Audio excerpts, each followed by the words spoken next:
Amen. Praise the Lord. So mga kapatid, mag-uumpisa na tayo ng ating Morning Revival Preview. At syempre, meron na tayong bagong MR ngayon. Pero itong MR natin ay pagpapatuloy ito na naumpisahan na natin noon. Ito yung experiencing, enjoying, and expressing Christ. No? At book 3 na tayo. Book 3. Book 5. Volume 5. Pero book 3 siya. Hindi ko alam anong kaibahan ng dalawang number dito. Dahil ito ay pagpapatuloy natin, mag-uumpisa ulit tayo sa bagong week, week 5, day 1. Kasi itong mga mensahe tungkol dito, enjoying, experiencing, enjoying, expressing. Marami mga messages meron tayo dito. At ngayon ay ito na ang bagong schedule natin. Week 25, day 1. Yan. Mag-umpisa na tayo. Babasahin ko yung mga Bible verses natin dito. Philippians 4, 5 to 6. Let your forbearance be known to all men. The Lord is near. In nothing be anxious, but in everything by prayer and petition with thanksgiving, let your requests be made known to God. Pansinin natin yung dalawang bagay dito. Sabi nga, forbearance. Nawa ang inyong forbearance, pagiging mahinahon. So yun. Forbearance is mahinahon. Kasi dito sa MR, nung binasa ko siya, ang daming words na English na naiintindihan ko. Pero hindi ko mahagilap kung ano yung tugmang Tagalog. Kaya kailangan ko yung Tagalog na MR natin. At madami siya. Medyo kinabisa ko muna yung mga Tagalog equivalent niya. Noong mga nakaraan kasi, madalas pag nag-MR ako, syempre palaging English yung binabasa ko. On the spot, naghahagilap ako ng words na iniisip ko, tugma do sa English term na yan. Minsan malalapit naman yung mga term, kaya lang, hindi na ako kumukonsult do sa Tagalog MR. Pero naisip ko ngayon, dahil sobrang dami niya, kailangan i-check ko yung Tagalog equivalent word niya. Kaya ang dami, nakita ko dito. So mga ilang salita rito, katulad ng forbearance. Yan. Ang forbearance pala ay magiging mahinahon. At yung isang words naman, sabi niya, in nothing be anxious. Huwag kayong mabalisa. Anxious is mabalisa. Kaya dalawang bagay ang importante sa believer. Positively, dapat mahinahon tayo. Mahinahon tayo, mga kapatid. Yan ay isang mataas na virtue ng Christian life. Ang pagiging mahinahon. Huwag tayo mapusok. Huwag tayong bumibigay sa ating mga galit. Mahinahon. Hinahon. Kaya yan ay mataas na kagalingan. Virtue is kagalingan. Isang mataas na kagalingan na dapat meron ng mga believer. Tapos yun namang negative, kabalisahan. Yan naman ay isang napaka-common na bagay dito sa sanlibutan na ang tao ay nabubuhay sa gitna ng mga kabalisahan. Pero ang believer, dapat wala rin yan. Anumang sitwasyon ng buhay natin, dapat walang kabalisahan. Sapagkat tayo ay nasa ilalim ng pangangalaga ng ating Aba-Ama. Kaya dapat wala tayong kabalisahan. Madalas kasi ang mga kabalisahan ay may kinalaman sa ating mga pangangailangan. Kapag minsan nararamdaman mo, manipis na yung iyong pitaka, yung laman ng iyong pitaka, oops, medyo mag-uumpisa na ang kabalisahan. Huwag nang manipis, talagang wala nang laman. So yan yun. Amen. Magbabasa na ako. In Philippians 1:21, Paul declares, to me to live is Christ. This statement is a testimony of Paul's inner reality. But what is the real experience of a life that lives Christ? This expression is found in the virtues listed in 4:5-9. In the same principle, in chapter, okay, so yun. So isa sa pinakamalaking verse na binanggit dito ay yung Philippians 1:29. Ito yung verse na sinabi ni Paul, sa akin ang mabuhay ay si Kristo. Ang ibig sabihin nito, si Paul ay may isang pamumuhay, may isang kahayagan sa kanyang pamumuhay na walang iba kundi si Kristo. Ngayon ang tanong, sabi niya rito, paano ba ito? Ano ba ang kahayagan ng isang pamumuhay na binubuhay si Kristo? Pag nakita mo yan, ano ba yan? Sabi ni Paul, for to me, to live is Christ. So titignan mo ngayon, ano ba yan? Ano ba yung hinahayag niyan? Yung sagot, sabi niya, ay nasa 4:5-9. Philippians dito, 4:5-9. Ito yung verse na binasa natin kanina. Isang pamumuhay na mahinahon at walang kabalisahan. Ang taas niyan. Kasi, pwede natin sabihin, si Kristo, nadala sa espiritu natin, naging buhay natin. At sinabi ni Paul, yung si Kristo na buhay natin, magiging pamumuhay. Anong meron dyan? Para maging practical siya, solido, practical, kailangan meron diyang kahinahunan. At yung kahinahunan na yun ay kahayagan ni Kristo. Yun ang ibig sabihin. Pag tinignan siya, mahinahon. Ano yun? Hindi yun pantaong kagalingan niya. Kundi yun ay si Kristo na ipinamumuhay niya. Isang pamumuhay na mahinahon. Mahirap mabuhay ng pagiging mahinahon. Pero kung kayanin mo man, kasi may mga tao naman na pinanganak na talagang malakas ang pagtitimpi, hindi nagagalit, palaging, maski anong gawin mo, parang hindi mo mapagalit, mahinahon. Pero hindi yung ganyang klaseng kahinahunan ang sinasabi rito. Ang sinasabi rito ay si Kristo bilang kahinahunan. Kaya sabi ni Paul, for to me, to live is Christ. Sino si Kristo? Ang kanyang kahinahunan. At sinabi rin dito sa verse, isang pamumuhay na walang kabalisahan. Diba? Siyempre, may mga tao na malalakas din ang loob, parang hindi nababalisa, hindi natitinag. Kaya anong gawin mo? Hindi nababalisa. Meron kasi mga tao na likas na matapang Hindi nababalisa. Kung minsan, maski sa gitna ng panganib, may mga sundalo. Pag sundalo ka, dapat hindi ka balisa. Anytime, pwede ka mamatay dyan. Pero hindi nila, ginagamit yung bagay na yun para mabalisa sila.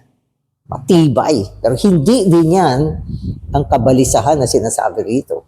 Maraming mga tao, walang kabuhayan, walang inaasahan. Ang sarap na tulog sa gabi. Minsan nga nasa mga kalye lang, wala silang wala silang anxiety. Wala. Pero hindi yan yung anxiety na binabanggit natin.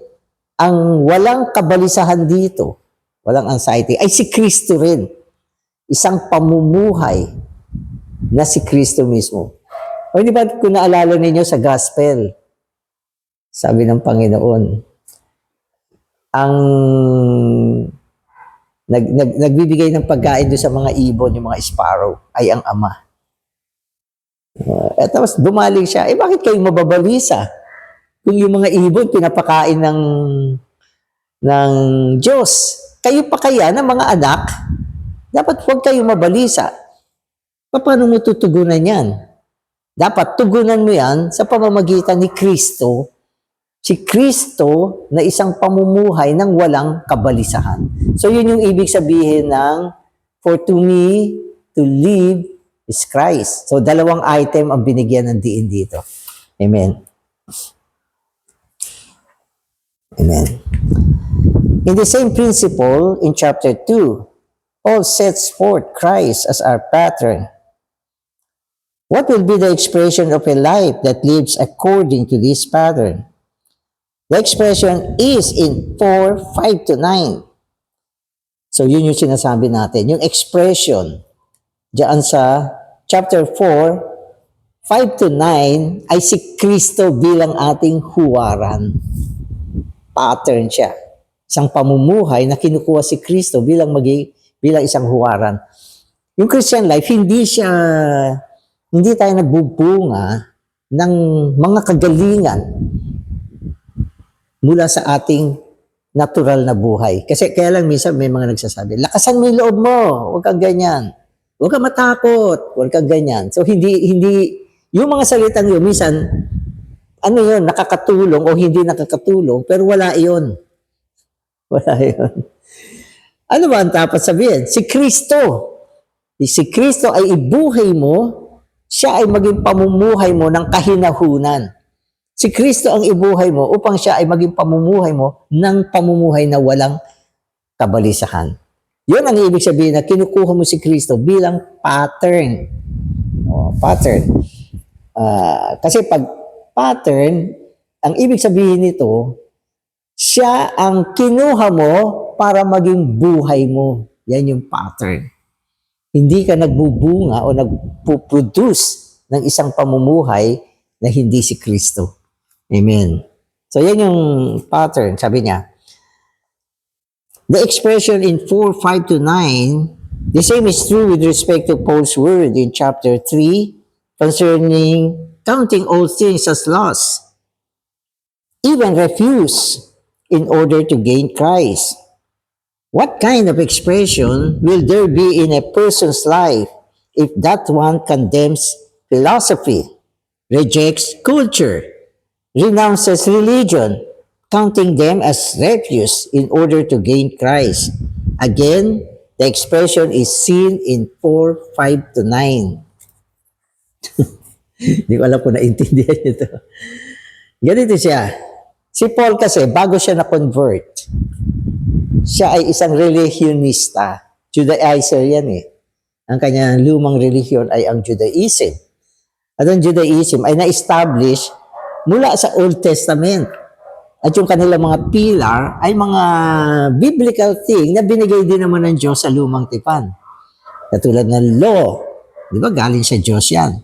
Kaya ang kanyang pamumuhay ay binatay niya sa kautusan. Ano pa? Yung mga regulations, katulad ng Sabbath, katulad ng circumcision. So lahat ng ito ay mga regulation at mga pillar ng Judaism. Kaya yan yung kultura na nakagisna ni Paul at minana pa niya sa kanyang mga ninuno. At siya ay naging isang pariseo, isang estudyante ni Gamaliel, isa sa pinakamagaling na teacher of law nung panahon na yon. Kaya sinabi ni Paul, pagdating sa law, he is perfect eh. Ang taas ng nito, ng moralidad nitong tao na to, na nanggaling sa luma. Pero nung nasumpungan niya yung Panginoon, sobrang naliwanagan siya. Na-hook siya, naakit siya, nakakita siya ng liwanag na hindi ito ang ekonomiya ng Diyos. Hindi ang kautusan, hindi ang kanya relihiyon, hindi yung mga regulation na mga bagay na pinapahalagahan niya. At ang nangyari, sabi dito, naging refuse. Ano ang refuse? Ang refuse, yung hindi lang basura yan eh. Yan yung mga tira na ayaw mo na. Kaya refuse na siya. Yung iba, ang ginagamit nilang word yan, dog foods. Kasi merong mga concept, nung araw, yung mga nag-aalaga ng aso, ang pinakakain nila sa aso nila, yung mga tira na ayaw na nila. Kaya dog foods yan. Wala na yan. Kumbaga sa ano, kung hindi mo papakain sa aso, natapon mo na yan. Ganon. Isipin mo, ganyan ang naging pananaw ni Paul sa mga bagay na minamahalaga niya noon.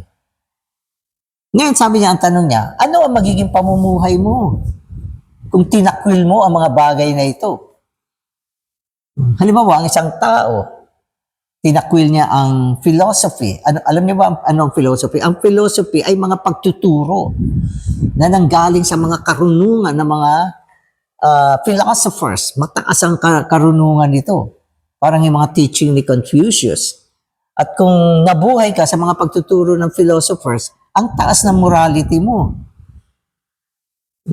Culture, kultura, at ang kultura ng mga tao ay upang gawin ang mga tao na maayos, moral, maayos, malinis na pamumuhay, disenteng buhay, at mataas ang moralidad. Pero sabi niya, kung lahat ng mga bagay na ito, inalis mo sa buhay ng tao, ano ang mangyayari sa buhay ng tao? Di ba? Naisip niyo ba yon? Kaya mayroong mga taong tinatawag na mga barbaric. Wala mga kultura yan. Barbaric yan. At mga tao na mas malala pa kaysa sa mga barbaric. Para mga tao na walang hindi sibilisado. Ganyan ang magiging buhay ng tao pag inalis mo lahat ng ito. Pero si Paul, inalis niya lahat yan. Inalis niya lahat yan. Pero hindi siya naging barbaric. Hindi siya naging barbaric. Kinuha niya si Kristo bilang kanyang pattern. Kaya yung kanyang pamumuhay lumampas pa sa pamumuhay ng isang tao na may kultura at philosopher. Ang taas ng kanyang pamumuhay. Yun ang ibig natin sabihin. Na sa bagong tipan, ang pamumuhay ng isang believer ay si Kristo bilang kanyang pattern. Hindi kultura, hindi relihiyon, hindi philosophy ang pamumuhay natin. At hindi tayo nabubuhay sa mga kasabihan ng mga matatanda nung araw. Ano mang ganda ng mga bagay na yan, kung hindi si Kristo, ano yan, dog foods. Kaya, pag inisip natin, ito yung, for to me, to live is Christ. Naditinig natin yan. For to me, to live is Christ. Maaari i-declare mo yan. For to me, to live is Christ. Pero sasabihin natin, ano ba yan? Ano bang pamumuhay yan? Kaya itong message na ito, tinatalakay niya, especially yung pamumuhay ng isang believer at yung kanyang pakikitungo sa tao. Dalawa ito. Pamumuhay niya bilang isang believer at ang kanyang pakikitungo sa tao. Tandaan natin, tayo mga tao, hindi nabubuhay mag-isa dito sa mundo. Meron tayong ginagalaw na lipunan. Hindi lang yan. Nandito tayo sa loob ng eklesiya. Kasama natin yung mga kapatid. Hindi lang yan. Meron kang pamilya. Kasama mo ang iyong pamilya. Hindi lang yan. Kung ikaw ay nagtatrabaho, kasama mo ang mga pulutong ng mga tao na nagtatrabaho din. Hindi lang yan. Kung estudyante ka, kasama mo ang marami mga estudyante at nabubuhay bilang isang estudyante. Paano mo isasagawa yang pamumuhay na kailangan makitungo ka sa tao, makihalubilo ka sa mga tao? So, maganda itong message na ito. For to me, to live is Christ and to take Christ as our pattern. Kunin natin si Kristo bilang ating huwaran at ang ating pamumuhay sa isang practical na pamumuhay ay itong 4, 5 to 9 ng Philippians. Kaya pag-aralan natin to. Amen. So today's reading na ako. The first aspect of the expression of a life that lives Christ is forbearance. So binanggit, ang unang kahayagan ng isang pamumuhay na binubuhay si Kristo ay kahinahunan. Kahinahunan. Dapat mahinahon ka. Amen. The second aspect is the absence of anxiety. Yun ang pangalawa. Meron kang kahinahunan at wala kang kabalisahan. Yan ang dapat na pamumuhay natin. Kaya nyo ba? Oo. Kasi si Kristo yan eh. Pag inalis mo si Kristo, walang forbearance. Walang isang buhay na walang kabalisahan. Tandaan natin yan. Ang ating pagiging mahinahon at isang pamumuhay na walang kabalisahan ay si Kristo. Si Kristo. For to me, to live is Christ. Amen. In the life that lives Christ, there will be forbearance, but no anxiety, no worry. A life that lives Christ, okay, is forbearance, no anxiety, no worry. Madali siya maintindihan. Pag sinabi mong kahinahunan, sino bang hindi nakakaintindi sa salitang kahinahunan? Madalas sinasabi na napakahinahon ng batang ito. Dapat maging mahinahon tayo. So alam na naiintindihan natin yung salitang forbearance, kahinahunan. Dapat huwag ka mabalisa. Diba? Yung salitang kabalisahan, naiintindihan din natin. Pero madalas, maraming tao hindi alam paano mabuhay sa dalawang bagay na ito. Amen. A life that lives Christ is calm, tranquil, peaceful, and quiet. A life of turmoil, on the contrary, is a life that lives Satan. Forbearance is the most important element of a tranquil life. Forbearance is the reasonableness and consideration in dealing with others. To have forbearance is to deal with others without the strictness of legal rights. Okay.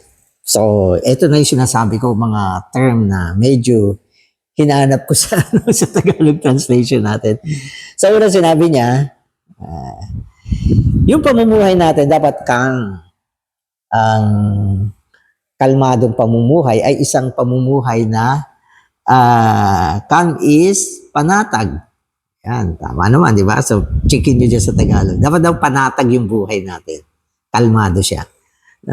Halimbawa, yung dagat, maalon siya. Pero meron time na panatag siya. Parang hindi siya, konti lang yung alon niya. So, dapat meron kang panatag na buhay. Madalas sa simpleng salita, kalmado ka lang. Amen. Ano pa? Tranquil. So yung tranquil life ay matiwasay na buhay. Matiwasay. So yung isa ay panatag, tapos sinabi, matiwasay. Peaceful. Peaceful. Payapa. So, matiwasay. Okay, so, kalmado siya. Okay, so, ibig sabihin, payapa siya, matiwasay, okay, at payapa. So, yan ang buhay. At sarap ng buhay mo pag ganyan. Meron kang kapahinga, nakakatulog ka. Kasi matiwasay eh. Payapa at panatag yung buhay mo. So, lahat ng ito may kinalaman sa pagiging mahinahon. Alam niyo ba, practically, pag ang isang tao ay mahinahon, halos wala siyang kaaway eh. Walang taong galit sa kanya. Maaari may mga tao na pintasan siya. Pero hindi yan ang tawag yan. Hindi yan aabot na siya ay pinsalain. Ganon. Pero pag may kaaway ka, siyempre, wala ka ng peace. Hindi na matiwasay yung buhay mo. Hindi ka na panatag at wala kang kapayapaan. Kasi alam mo, may mga taong nagalit sa'yo. Primarily, bakit sila nagalit? Kasi hindi ka mahinahon. Kaya ang pagiging mahinahon ay mabuti. Sabagat kung mahinahon ka, magiging panatag yung buhay mo. Matiwasay siya. Payapa siya. Kasi wala kang taong nasaktan. Wala kang taong napinsala. Bagamat sila gumagawa ng mga kapinsalaan, pero ikaw ay mahinahon. Dahil mahinahon ka, hanggang dun lang sila. Pero, kung ikaw ay walang kahinahunan, magkakaroon niya ng reaction. Mga tao, mag-iisip ng hindi maganda sa'yo. Di ba? So, mabuti. Minsan, may mga nakita ko mga tao, magaling mahinahon. Ang problema, hindi si Kristo yung kahinahunan nila. Kaya sinasabi sa atin, bahagi ito ng isang pamumuhay na si Kristo mismo bilang ating pattern. Amen. So, maganda to. Amen. Dapat sabi niya, forbearance is reasonableness. So, ang reasonableness ay so ito hindi ko na hindi ko na nakuha yung word meaning. Ano ba yung reasonable? Ang reasonable ay considerate siya. Ibig sabihin ay ina-accept niya ang mga dahilan ng tao. Hindi siya nakikipagtalo diyan. Reasonable siya. Ibig sabihin, bakit nagalit yung tao? Tinuturing niya na may katwiran naman siyang magalit. Makatwiran. Makatwiran sa pag-intindi sa mga tao. Ganon. So hindi siya gumagawa ng pakikipagtalo. Reasonable. So yun yung experience. So kung minsan yung mga anak natin sumasagot sa atin. Tayo nagagalit tayo, magulang kasi tayo. Pero minsan, dapat reasonable ka rin. Baka kaya sila sumagot sa iyo, wala ka sa katwiran. Minsan, wala tayo sa katwiran. Meron tayong ginawa na na-provoke natin sila. Kaya nung nag-react sila, then, okay, reasonable. Pero pag pinatulan mo, hindi ka reasonable. Sabihan yun. Ito kasi, kaya nga sinabi ko, ito ay mga bagay na may kinalaman sa ating pakikitungo sa kapwa natin. Amen.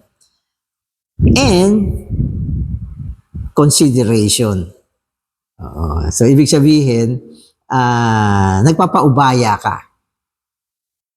Consideration. Meron kang pagpapaubaya. Hindi ko alam kung tama yan. Yung iba kasi hindi ko na na-check. Amen. Consideration in dealing with others. To have forbearance is to deal with others without strictness of legal rights. Sabi niya, ang pagiging mahinahon ay ang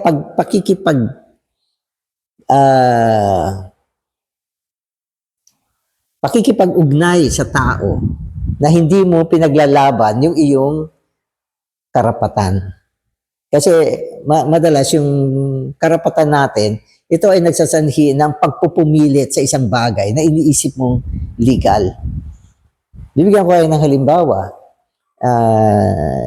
Dati kasi meron kami isang kasamang lawyer. So, yung isang brother. Yung lawyer, magaling yan sa mga legality. Nagpark kami sa tapat ng isang establishment. So, yung security guard, nagalit, pinapaalis kami. Pero sabi nito, hindi, right natin mag-park dito kasi karsada to eh. Yung karsada raw ay yan, para raw sa tao yan. Sabi niya, hindi naman natin nabablock yung kanyang gate. Sabi niya, bakit tayo aalis? Kaya, yun ibig sabihin, magkakaroon ng problema yun. Yung security guard, employee yan eh. At kung ano inuutos ng kanyang amo, sumusunod siya doon kasi yun ang nagbabayad sa kanya. Ikaw naman, alam mo naman kung ano yung legal at hindi legal.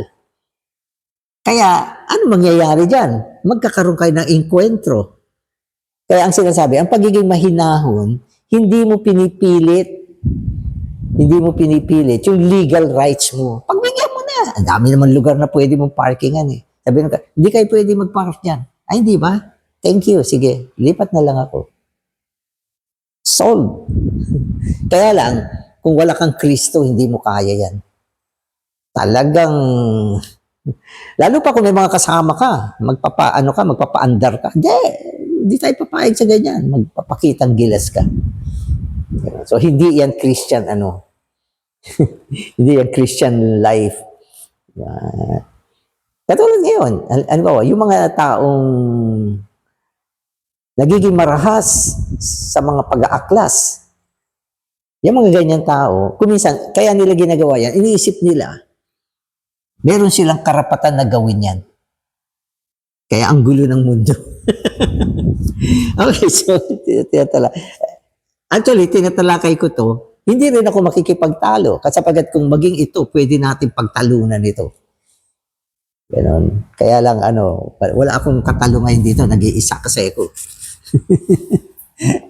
Amen. You may have a great deal to say.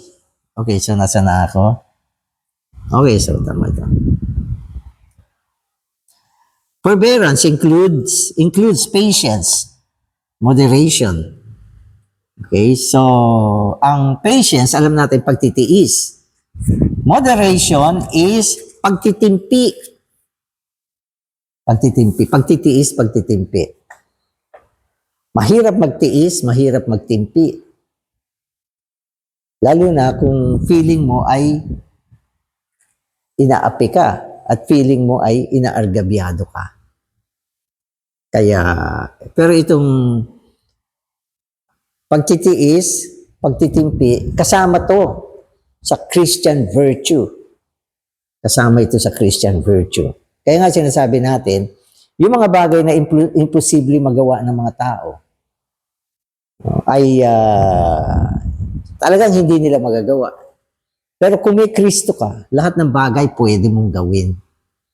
Pwede mong gawin. Sapagkat si Kristo yan eh. Ang ibig sabihin ng, kunin natin si Kristo bilang pattern natin. Kung ano si Kristo, maging ganun ka. Di ba? Si Kristo. Dinala siya sa krus. Lumaban ba siya? Hindi. Kung tutusin, siya ang pinakamalaking reason, merong pinakamalaking dahilan para lumaban. Pinako siya sa krus. Kriminal lang ang pinapako. Lumaban ba siya? Hindi. Siya ang may pinakamalaking dahilan para umangal, para lumaban, para mag-oppose. At kayang-kaya niya. Sino mananalo sa kanya? Hindi niya ginawa. Kaya, yung mga bagay na hindi natin kayang gawin, kung kaisa mo ang Panginoon at siya ang iyong pattern, kusang-kusang nagagawa. Kusang-kusa na nagagawa natin.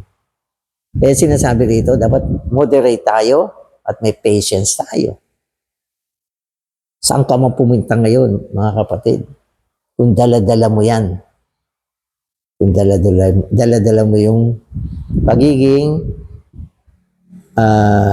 matiwasay, matiisin, victorious ka. Victorious ka.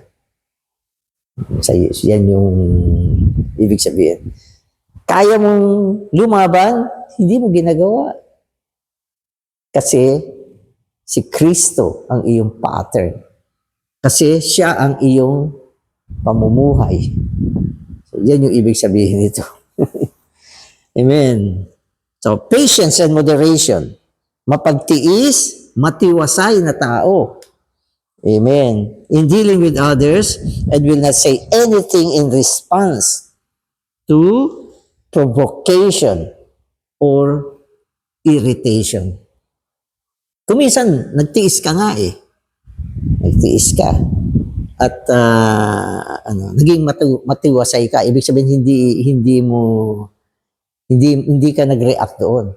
Kaya lang, may posibilidad na gagawa ka ng isang bagay o magsasalita ka ng isang bagay ng provocation at irritation. Ano naman yan? Yan yung pagsasalita na nagsasanhi para magalit yung tao at mainis yung tao. Diba? Oo, sasabihin mo naman, para kang kung sino. O yun. Diba? So, naalala ko minsan na meron akong katabing driver.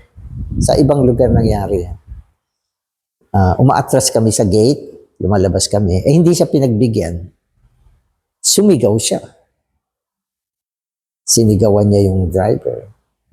So, ang kanyang pagsasalita, nagsanhi ng pagpapagalit doon sa driver.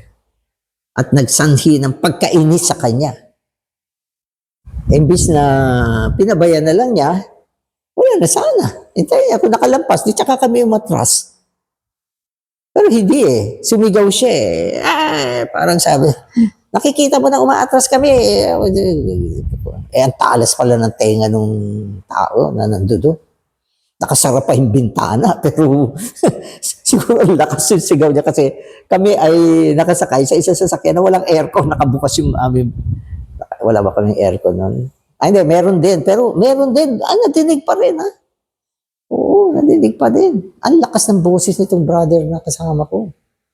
Parang babae, ang tinis ng boses, yung parang ganun. So, ayun, pumarada sa tapat namin, bumaba, pinuntahan kami. Di ba? Kasi yung brother na kasama ko, ay, hindi po, pasensya na po. Oh, Lord Jesus. So, maraming ganyan. Di ba? So, sinasabi na nagkakaroon ng rage sa mga karsada dahil sa mga ganung bagay. Huwag tayo maki-involve sa mga ganyang bagay. Amen. Kaya nagaganap yan, merong provocation. Okay? At merong, irritation. Provocation and irritation. Provocation ay pagpapagalit. Ang irritation ay paggawa ng pagkainis. Yung isa, pinagalit mo na, ininis mo pa. Okay, so yung MR natin, practical ito eh. Sana matuto tayo sa mga ilang bagay nito. Sana matuto tayo. Kung minsan nakakagawa tayo ng isang bagay na pwedeng ikagalit ng tao. So naalala ko minsan, kasi ako ay mahilig din ako sa shortcut eh. Magpa-park ako. So may dalawang daan yan. Okay, parehong bukas. Yung isa ay exit, yung isa ay entrance. Nakita ko may slot na pwede kong parkingan. Hindi ako pumasok doon sa entrance. Pumasok ako sa exit, ang bilis na i-park ko. Meron palang isang nag-entrance, umiikot siya para maabot yung parking na yan. So nagalit. Sabi niya gano'n. Hindi ko eksakto na naintindihan kung ano yung sinasabi niya. Pero mali ako. So sabi ko sa kanya, gusto mo ba yung parking? Alisin ko yung car ko para makapasok ka. Maayos na sinabi ko sa kanya. Tapos sabi niya, hindi, okay na. Wag na lang. Sabi niya ganun. So that's it. Di ba? Kung sabihin ko na, ang lapit ko na eh, ba't ako iikot? So kung minsan may mga pangyayari na hindi mo naman kailangan sabayan yung tao. Hindi naman natin kailangan maging matapang para maging somebody. Lalo na sa mga panahon na nakikita mo, mas may katwiran naman yung kapwa mo. Kung minsan naman, wala silang katwiran. Ganon din yun. Wala kang magagawa kundi maging mahinahon, matiwasay, panatag, at may pagtitimpi. At hindi nagsasalita ng mga bagay na ikakagalit ng tao at ikaiinis ng tao. At kung minsan, kailangan pa nga natin magsabi ng sorry. Sorry. Kasi yung mga salitang, ay, pasensya na po, sorry. Ibig sabihin, minsan ayaw natin gawin yan, parang feeling natin na humiliate tayo.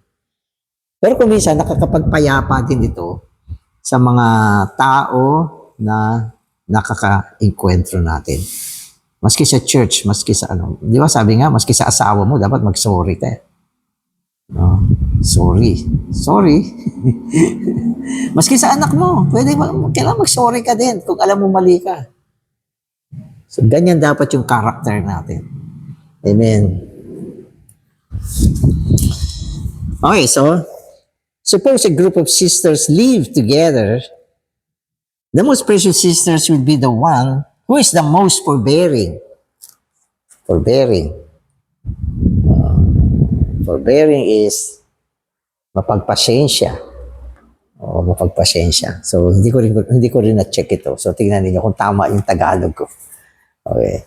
So, ang forbearing ay hindi siya naapektuhan ng mga bagay-bagay na negatibo. So, sabi niya, pag ang mga sisters nagsama-sama, ang pinaka-precious sa kanila ay yung forbearing. Nagpapasensya. No? So, when difficulties arise, she will be calm and quiet. Kung mayroong mga kaguluhan na nangyari, ano mangyayari? Siya ay panatag, tahimik. Tahimik lang siya, panatag siya. Hindi siya nakikihalo doon sa gulo. Siya yung pinaka-precious. Hindi siya kumakampi, hindi siya kumahalo kung ano yung mga usapin, kundi tahimik lang siya. Tahimik lang siya. Sasabihin mo, ano ba, bakit hindi ka kumikibo dyan? Hindi mo nakikita na tahimik pa rin. So, siya yung precious. Kasi, pinakamahirap sa mga sisters ang maging tahimik. Alam nyo yan. Ang sisters ay laging nagre-react. Pero kung ikaw ay sisters na tahimik, kalmado, panatag ka, at mapagpasensya, diyan sa grupo ninyo, ikaw ang pinaka-precious. Even if others offend her, she will not retaliate. Sisters who lack forbearance, however, may easily react when they are offended. A proper Christian life is a life of calm. To live such a life means that we do not argue with people or fight with them. Amen. Yung retaliate, hindi siya gumaganti. Kung minsan, may mga taong tinutuligsa siya, pero payapa pa rin siya, tahimik siya, hindi siya naapektuhan, matiwasay siya, kalmado, at hindi siya nagtatanim ng galit at hindi siya gumaganti. Hindi gumaganti. Kasi likas na sa tao yung gumaganti. Oo, mahirap sa tao yung hindi gumaganti. Minsan, alam mo, sinaktan ka, sa kalooban mo, may araw ka din. Hindi mo sinabi yan, pero may pagbabanta na kapag nakahanap ka ng tamang oportunidad, ayun, babawi ka. Yung mga ganyang bagay ay hindi mula kay Kristo. Ang Panginoon, inargabyado, inapi, sinaktang, namatay siya, pero hindi siya gumanti. Binuhos pa rin niya yung kanyang pag-ibig, maging sa mga kriminal. Yan si Kristo. Ito, sinasabi natin, hindi naman para pilitin yung sarili natin, kundi upang kunin ng Panginoon bilang pattern natin. Kung ang ating ugali, ang ating virtue, ang ating mga kagalingan ay hindi umaabot ng pagiging si Kristo, ano yan? Bagsak yan.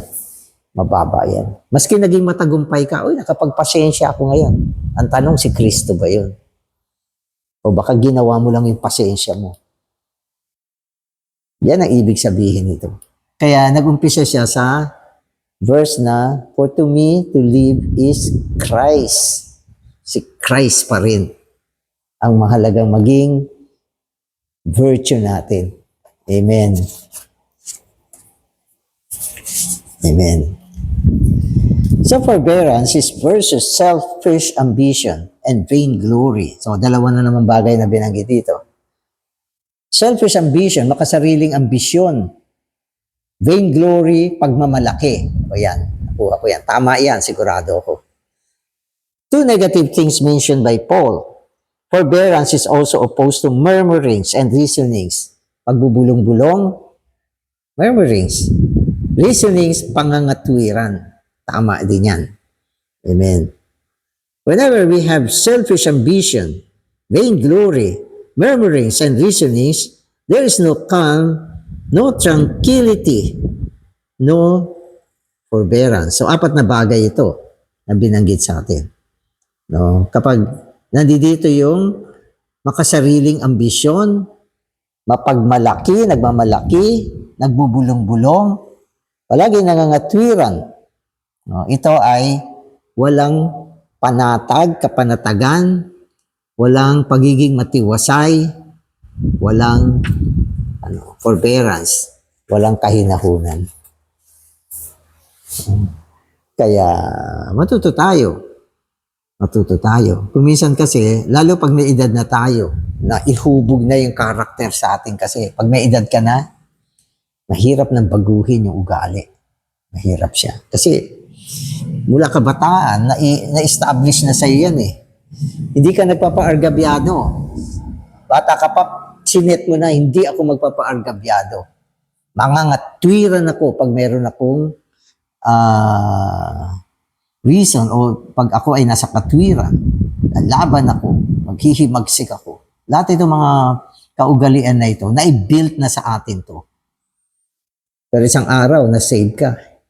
Nadala si Kristo tungo sa loob mo. At yung buhay na ito, naghahangad ng isang pamumuhay na siya rin mismo. At ito ay laban sa mga na-build mong character sa iyo. Pagiging mahilig magbulong-bulong. Pagiging palagi nangangatwiran. At ano pa yung isa? So sabi niya, pagiging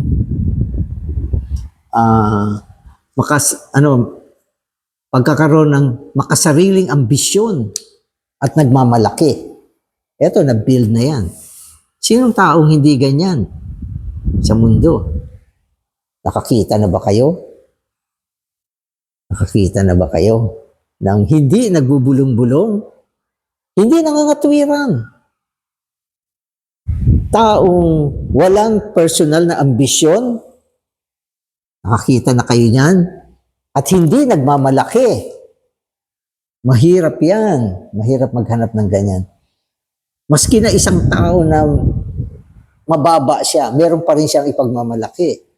Na alam niya na hindi mo alam. Yun ang pagmamalaki niya sa'yo. Diba, ikaw magaling ka, pero meron kang hindi alam. Meron siyang alam na hindi mo alam. Kaya meron din siyang pagmamalaki. Kaya mahirap makahanap ng tao na wala nitong mga bagay na ito.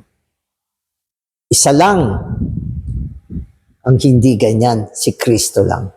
At kung kinuha mo si Kristo bilang pattern mo, araw-araw binubuhay mo siya, ito ay maghuhubog ng isang panibagong pag-ugali sa iyo. Papaguhin niya ang iyong ugali. Isang pagbabago na hindi nang galing sa ating pagsisikap, kundi si Kristo na nagiging pamumuhay natin bilang ating pattern. Siya ang huwaran natin. Ang huwaran naman, hindi naman ginagaya. Tandaan natin, pag sinabi natin pattern, ay, gagayahin ko si Kristo. Hindi din yan pattern. Hindi yan pattern. Hindi mo siya kayang gayahin. Ang pattern ay kinukuha mo yung buhay niya para makapasok ka sa pamumuhay na walang iba kundi siya mismo. Kaya ito ay may kinalaman sa pag-iensayo ng ating espiritu. Ito ay may kinalaman sa kung saan ang ating lumang buhay nilalagay natin sa krus upang ito ay mabigyan ng katapusan. Ito ay isang pamumuhay sa loob ng espiritu sapagkat si Kristo ay espiritu ngayon. At ito ay bunga ng pamumuhay ng isang tao na lumago sa buhay ni Kristo at nagkaroon ng maturity. Kaya yung mga message, madali mo maintindihan. Pero pag dumating yung mga pagkakataon, nabibigo tayo, nalalaglag tayo, na hindi natin kaya. Pero huwag kang mawala ng pag-asa. Huwag kang ma-discourage. Mag-go on ka lang, Panginoon, palaguin mo ko. Palaguin mo ko. Araw-araw, bumaling ako sa iyo. Mag-ensayo ko ng espiritu. Yan, magdadala ng mga kabaguhan sa buhay natin. If we live Christ, we will not argue with others. We will know what is the right time to speak, even a calm word, even a calm statement made at the wrong time can contribute to an argument. Kalmado ka pag nagsasalita ka. Hindi ka harsh. Meron tayong pagsasalita ng kalmado, pero dapat may timing din. May time na hindi ka kailangan magsalita, maski na kalmadong salita. Sapagkat kung binayolate mo yung time, magkakaroon pa rin ng problema. Minsan, may mga tao na pag ngayon mo siya kinausap, maski na gaano ka kakalma, hindi makakatulong. Wala ka kasi sa timing eh. Tanungin mo pa rin ng Panginoon, kailan ko pwedeng kausapin ito? Minsan nabalitaan natin, nagka-problema ang isang kapatid. Huwag ka basta sugod ng sugod. Huwag siya sabihin na asawa mo, oy, puntahan mo yung brother, may problema. Dali, puntahan mo. Di yan. Kailangan, tignan mo muna sa Panginoon. Tama na ba yung timing? Kung okay, then you go. So, yan yung, Kaya sinasabi ko sa inyo, lahat ng mga bagay ginagawa sa pamamagitan ni Kristo, siya lang ang may tamang timing. Sa pamamagitan ni Kristo, kay Kristo, at sa loob ni Kristo. So, yan yung, So, ang daming, maraming mga, mga dapat matutuhan natin dito. Kumisan, ganyan din nadidinig ko Uy, sister, may problema. Uy, puntahan mo nga. Baka makinig sa'yo yan. May leading ka ba ng Panginoon? Yung timing na sinasabi natin dito ay tamang leading ng Panginoon. Amen. Bakit mo siya pupuntahan? Kasi may problema siya Sinabi ba ng Panginoon na puntahan mo? Hindi ko alam. Di ba? Lahat ng bagay, merong timing. Yung naubos yung wine, naalala nyo? Sabi ni Mary, oy, wala nang wine.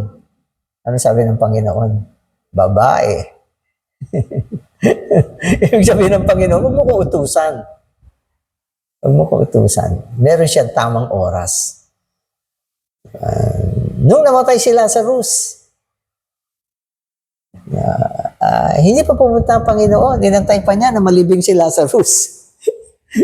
Nakataka. Kaya ba niyang pagalingin si Lazarus na may sakit? Kaya niya. At kaya rin niyang hindi na mamatay si Lazarus. Pero pumunta siya nung nailibing na si Lazarus. At ilang araw na. Kaya Martha, naku, kung nagpunta ka lang Panginoon, hindi sana namatay yung kapatid ko. Diba? Sinisi pa niya ang Panginoon. Ibig sabihin, Lord, wala ka sa timing. Wala ba sa timing ang Panginoon? Hindi pwede mangyari yun. Ang Panginoon lagi nasa timing. At sinasabi natin, yung tamang timing ay yung timing ng Panginoon. Kaya pattern ito. Amen. If someone is angry with you, it is best not to say anything. Exercise forbearance and wait for the right time to utter a calm word. Kung nagalit sa iyo yung tao, huwag ka magsalita. Wala naman kailangan ipagsalita dyan dahil nagalit na siya. Pero gusto mo magpaliwanag sa isang kalmadong salita, kung minsan, hindi pa time. So, ganun lang yun. So, mag-aral tayo ng timing. Huwag yung parang, kailangan calm lang. Pag calm, okay na. Hindi. Timing is important. Ang Panginoon, ang Diyos natin, Diyos ng timing Pag nagbasa kayo ng Biblia, meron siya mga panahon na kailangan gawin na niya at may mga panahon na hindi pa niya ginagawa ang isang bagay. Kaya, di ba? Si Abraham, magkakaanak. Pero inantay niya, tumanda muna sila. Bago sila nagkaanak. Parang hindi timing, di ba? Pero yun ang gusto ng Diyos. Doon niya pinakita ang kapangyarihan ng Espiritu.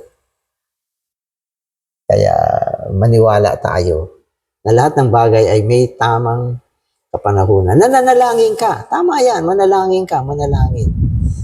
Pero, ang panahon ng pagtugon, nasa Panginoon pa rin. May mabilis, merong matagal. Meron niyang prinay na isang tao. Bago natupad, wala na siya. Hindi na niya nakita na natupad yung kanyang pinag-pray. Pero nag-pray siya tungkol sa bagay na yan. Kaya ang Diyos ay laging tama. Amen. It is especially important for married brothers and sisters to practice this. If your husband or wife is argumentative, be careful about the way you speak. It may be wise not even to call on the Lord aloud. Such a calling may stir up trouble. Instead of speaking outwardly, calm yourself, call on the Lord inwardly, and wait until the situation is tranquil before you say anything. Tama naman to. Kaya minsan nag-aaway ang mag-asawa kasi nagsasabayan. Sabi niya, kung galit yung isa, siguro pinakamagandang bagay, huwag ka nalang kumibo. Nagagalit siya eh. Wala, kumibo. No, kumisan, huwag ka rin mag-call ng Panginoon. Baka magka-problema pa. Nagagalit yung wife mo. Blah, blah, blah, blah. Oh, Lord Jesus. Oh! So, wala kang talino. Sabi niya gano'n. So, hindi din pwede yung ganyan. Sabi niya, tumahimik ka at mag-call ka sa puso mo. Diba? And yun. At dumating yung oras na kalmado na siya, pwede ka naman mag-explain. Kasi yung galit ng tao, ano yan eh, parang apoy yan eh. Nagsisiklab. Pero mamaya, ano na siya, yung namamatay na yung apoy. Kumakalma na. Ganun. So, may tamang time na pwede mo siyang kausapin. Di ba? So, lahat ng ito ay words of wisdom eh. Pero ang pattern ay si Kristo. Amen. As an elderly person, I have passed through a great many experiences in human life. Under the sovereign hand of the Lord, I have been in a great many different circumstances. I have known poverty, and I have known what is to have my needs supplied. I can testify that in all the circumstances of human life, anxiety is present. Anxiety is a word that can sum up human life. The totality of human life is anxiety. Siguro si Brother Lee ito. Sabi niya, kapag katulad ni Brother Lee, tumanda na siya, dumaan siya sa maraming mga bagay-bagay ng buhay. At alam natin si Brother Lee ay naglingkod sa Panginoon ng full time. Kapag naglingkod ka sa Panginoon ng full time, may mga karanasan tungkol sa poverty. Ang ibig sabihin ng poverty ay karukaan. Panahon ng karukaan. May panahon na wala talaga. Maski ang isang believer ay full-time, maski live by faith siya, may mga time dumadaan pa rin siya sa mga pagsubok, walang makain. Minsan, may mga full-timer, walang pamasahe. Nakita ko yan, nadidinig ko yan, yung mga ganyang bagay. At minsan sinabi rin sa akin na isang sister, kapag naglingkod ka, ang mga unang panahon ng pagsubok sa iyo ay may kinalaman sa material needs. Kasi kami kasi mga full-timer, katulad namin. Sabi ng isang brother, kayo mga full-timer, dapat laging maayos ang damit nyo. Sabi ko, maski wala kayong pera. yung pananamit nyo, dapat disente, maganda ang itsura nyo. Hindi pwede na wala kang pera, ipapakita mo, magsusuot ka ng punit-punit. Eto, tingnan nyo ako. Wala na akong maisuot. Hindi mo pwedeng gawin yan. Dapat maganda pa rin yung suot mo. Maski wala kang full-time. Wala kang Kuminsan nga, naalala ko, meron daw nagsabing isang mangangaral sa kanyang audience, o kayo, tingnan ninyo yung sapatos ko, wasak na, o yan. Natitiis nyo ba na yung inyong pastor ay ganyan ang sapatos? Dapat, maalala nyo ako. So, hindi pwedeng ganon. Sabagat ang isa naglilingkod sa Panginoon, sabi, isa sa mga turo ni Brother Liu, sabi mo, huwag nyo ipaalam yung inyong karukaan sa mga tao. Oh, di ba? Ganon. Kaya kung nakikita nyo yung mga full-timer, ganda ng damit nito. Siguro marami mga pera to. So, hindi yun. Ang ibig sabihin, may pera at wala, it's a must. Yung mga ganyan. Pero, naranasan to ni Brother Lee. Dumaan din siya dyan. Isa sa mga patotoo ni Brother Lee, sabi niya, nung nagpunta siya sa States, ang akala ng mga Amerikano, dahil galing siya sa Taiwan, yung Taiwan, papadala yung kanyang supply. Yung mga taga-Taiwan naman, hindi na nagpadala dahil sabi na, nasa US na siya. Yung mga brother dyan, aalalahanin na siya. So sa kalaunan, wala nagbigay. Pero nabuhay pa rin naman siya. Siguro yun yung sinasabi niyang panahon ng karukhaan. Pero may mga panahon naman, sabi niya, na yung mga needs niya na natutugunan talaga. So, kaya yun, katulad din ng sinabi ni Paul di ba? Panahon ng kawalan, panahon ng kasaganaan. So, lahat ng ito ay dumaan siya. Pero, sabi niya, sa kabila ng mga bagay na ito, dapat ang pamumuhay ng isang believer ay walang kabalisahan. Yan ang ibig niya sabihin. Walang kabalisahan. Sabagat ang buhay ng tao, ang kabuuan ng buhay ng tao sa mundo ay kabalisahan. Mahirap, mayaman, may kabalisahan. At hindi mo maialis na yan. Tanungin yung mga kakilala nyo, kapitbahay nyo. Ano ba inaalala mo sa buhay? Sasabihin niya sa'yo, yung mga alalahanin niya. Yung mga kinakatakot niyang mangyari, mga iniisip niya na sa ibang araw baka mangyari yung ganun o lahat yan meron yan bahagi sa buhay ng tao. Kaya yan yung human life. At pagkatapos sasabihin sa atin na ang buhay natin bilang mga believer dapat isang pamumuhay ng walang kabalisahan. So yan yung una. Sabi niya yung last part, Paul speaks of anxiety in 4:6 because he realized that it is the totality of man's life. Paul also realized that forbearance is the totality of a proper Christian life. Just to live Christ is to have forbearance without anxiety. So, ang ganda yung message. Sabi naman niya, yung totality naman ng buong Kristiyanong pamumuhay ay kahinahunan. Kahinahunan at ang ating pamumuhay ay isang kahinahunan na walang kabalisahan. At lahat ng ito ay posible sa pamamagitan ni Kristo na binubuhay natin at ibinuhay din ni Paul. Sabagat binuhay ni Paul si Kristo, sinulat niya ang kanyang liham tungkol sa isang pamumuhay na mahinahon at walang kabalisahan. At kalaunan sinasabi sa atin na kunin natin si Kristo bilang ating huwaran. Amen. Amen. Lord Jesus, salamat Panginoon sa iyong mga salita na pinakikita mo sa amin. Bilang mga mananampalataya mo, dapat kami mabuhay at magkaroon ng kaugalian ng kahinahunan. Panginoon, nawa ang aming mga kahinahunan ay ikaw mismo bilang Kristo na binubuhay namin. Padilid mo rin kami sa pamumuhay na walang kabalisahan. Sa kabila ng maraming mga negatibong bagay sa buhay namin, Panginoon, alisin mo rin ang kabalisahan. Panginoon, at bigyan mo kami ng kahinahunan. Panginoon, gawin mo ang aming buhay na punong-puno ng katiwasayan, panatag, Panginoon, at punong-puno ng kapayapaan. Salamat, Panginoon. Amen.